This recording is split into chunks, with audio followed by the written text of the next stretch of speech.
फिलहाल मैं पिछली बातों को और क्लियर करता हूँ। हाँ तो मैंने नहीं, मेरे मन ने सुन ली, मन ने सूंघ ली, कल्पनाओं ने देख ली। और रही बात परेशान करने की, तो जो परेशान करने लायक होता है उसे ही किया जाता है।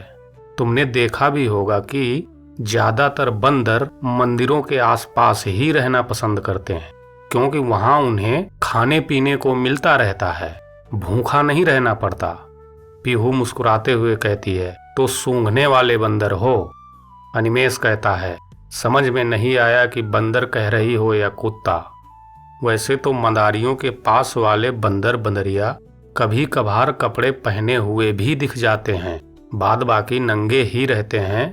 और तुमने तो कपड़े पहन रखे हैं, अगर पहने पहने उछल कर मेरी गोद में बैठ जाओ तो कैसा रहेगा। पीहू कहती है, कितने अश्लील आदमी हो। अनिमेष कहता है, नहीं नहीं, कुत्ता बंदर में अंतर बताया है, और किसी को रोमांटिक करते समय उसमें भाव विभाव और रसों का उत्पन्न होना जरूरी होता है। और करते समय अगर कोई अश्लीलता ना हो तो फिर रोमांच कैसा। और ऐसे माहौल में कुछ रोमांटिक बोलने या लिखने में अगर अश्लीलता आ जाए तो बुरी बात नहीं होती। और हाँ, जब कपड़े पहन ही रखे हैं तो क्या फर्क पड़ने वाला है। पीहू मुस्कुराते हुए कहती है, पड़ेगा। अनिमेष भी मुस्कुराते हुए कहता है कि तुम भी ना एकदम एचएफ गाय हो जाती हो। पीहू चौंकते हुए कहती है, मतलब। तब अनिमेष बताता है कि डेनमार्क देश में होस्टिन नाम की एक गाय पाई जाती है जो 100 लीटर दूध देती है, और भारत की देसी गाय 4-5 लीटर में ही निचुड़ जाती है।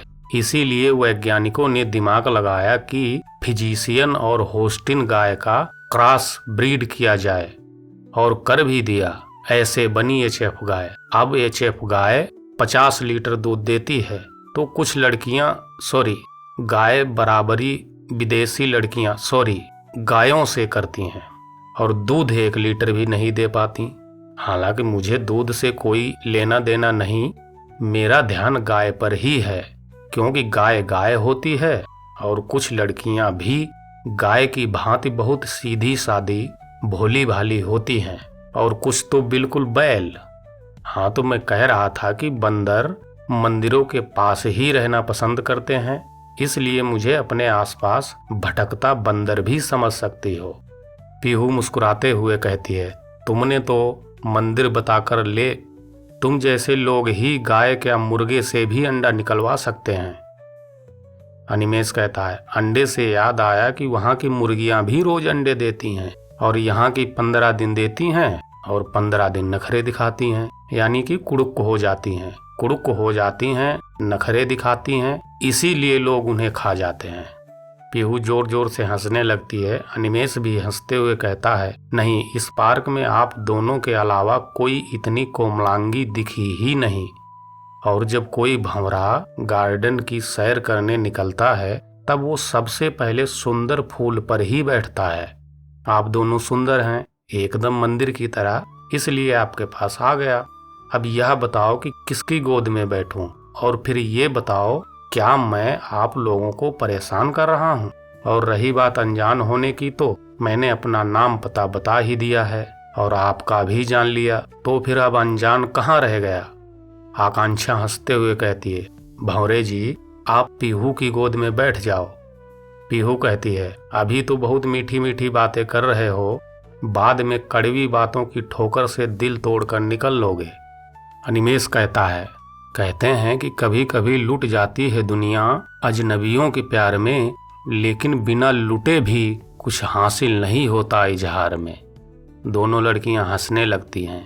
अनिमेष कहता है, और रही बात ठोकर की, तो प्राकृतिक लुब्रिकेशन होने के बावजूद लोग कोई ना कोई उपाय लगाते हैं। फिर आपने यह कैसे सोच लिया कि मैं तलखी यानी कि कड़वी और अप्रिय बातों से तुम्हारा दिल दुखाऊंगा। आपको पता होगा कि सुई आज भी दूसरे नंबर पर है जिसमें थूक लगाकर धागा डाला जाता है। दोनों लड़कियां मुंह पर हाथ लगाकर हंसते हुए नरम घास पर गिर जाती हैं और कहती हैं, अगर अंट संट बातें करोगे तो मैं जा रही हूँ। अनिमेष कहता है, नहीं, मैं तो जिंदगी भर साथ निभाऊंगा, इस बात की गारंटी देता हूँ। अभी भी मुंह पर हाथ लगाकर क्यों हंस रही हो? पीहू कहती है, कितने बेशर्म और भोले टाइप के आदमी हो।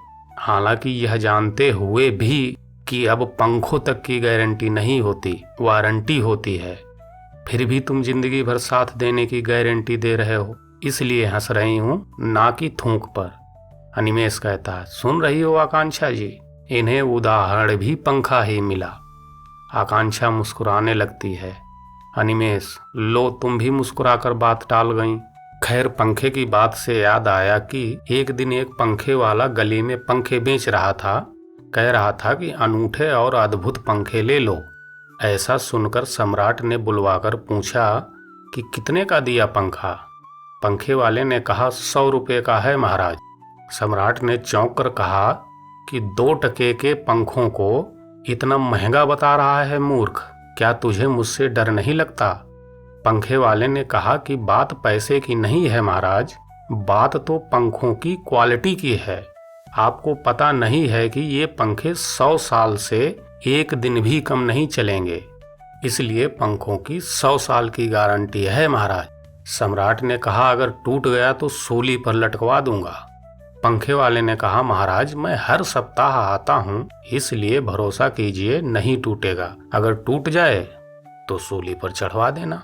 और मैं तो ये भी कह रहा हूँ कि 100 साल से ज्यादा ही चलेगा, कम नहीं। लेकिन पंखा दूसरे दिन ही टूट गया। सम्राट ने पंखे वाले को बुलवाकर कहा कि यह कैसे टूट गया? पंखे वाले ने कहा, महाराज क्षमा करें, आप ये बताने की कृपा करें कि आप पंखा झलते कैसे हैं? कृपया एक बार झलके दिखा दें तो मैं समझ सकूं कि कैसे टूटा। महाराज ने झलकर दिखाया। पंखे वाले ने मक्खनबाजी करते हुए इस बार महाराज नहीं, महाराजा धीराज कहा महाराजा धीराज यानी कि बहुत बड़ा राजा, सम्राट, बादशाह, अनेक राजाओं का प्रधान राजा। कहा कि आप पंखा गलत ढंग से झल रहे हैं, आप पंखा सर के आगे झल रहे हैं, जबकि आपको अपना सर पंखे के सामने झलना चाहिए, यानी कि हिलाना चाहिए था। तो मेरे कहने का मतलब कुछ लोग कुछ काम गलत ढंग से कर रहे हैं, फिर कहते हैं कि ब्रेकअप हो गया या काम बनते बनते ही रह गया। अब तुम सोच लो कि मुझे कैसे रखोगी पर निर्भर करेगा, कितना काम लोगी पर निर्भर करेगा, खुद लेटी लेटी खाओगी या मुझे लिटाकर खिलाओगी इस पर निर्भर करेगा, 100 साल चलाना चाहोगी या 1 साल में ही जोंक यानी कि नदी या तालाब में पाया जाने वाला एक कीड़ा जो इंसानों का खून चूसता है की तरह, या पिस्सू यानी एक मच्छर जैसा छोटा कीड़ा जो शरीर का खून चूसता है, या वो हवसी पत्नी की तरह जो पतियों का इन जीवों की तरह खून चूस लेती है की तरह चूस जाओगी पर निर्भर करेगा। दोनों लड़कियां बहुत जोर जोर हंसने लगती हैं। तभी अनिमेष कहता है, नहीं, सारी बातों का निचोड़ इस प्रकार है कि डॉग समझने का ढंग सही नहीं था। खैर, जो बोला अपनी समझ के हिसाब से सही ही बोला होगा, इसमें आपकी कोई गलती नहीं है।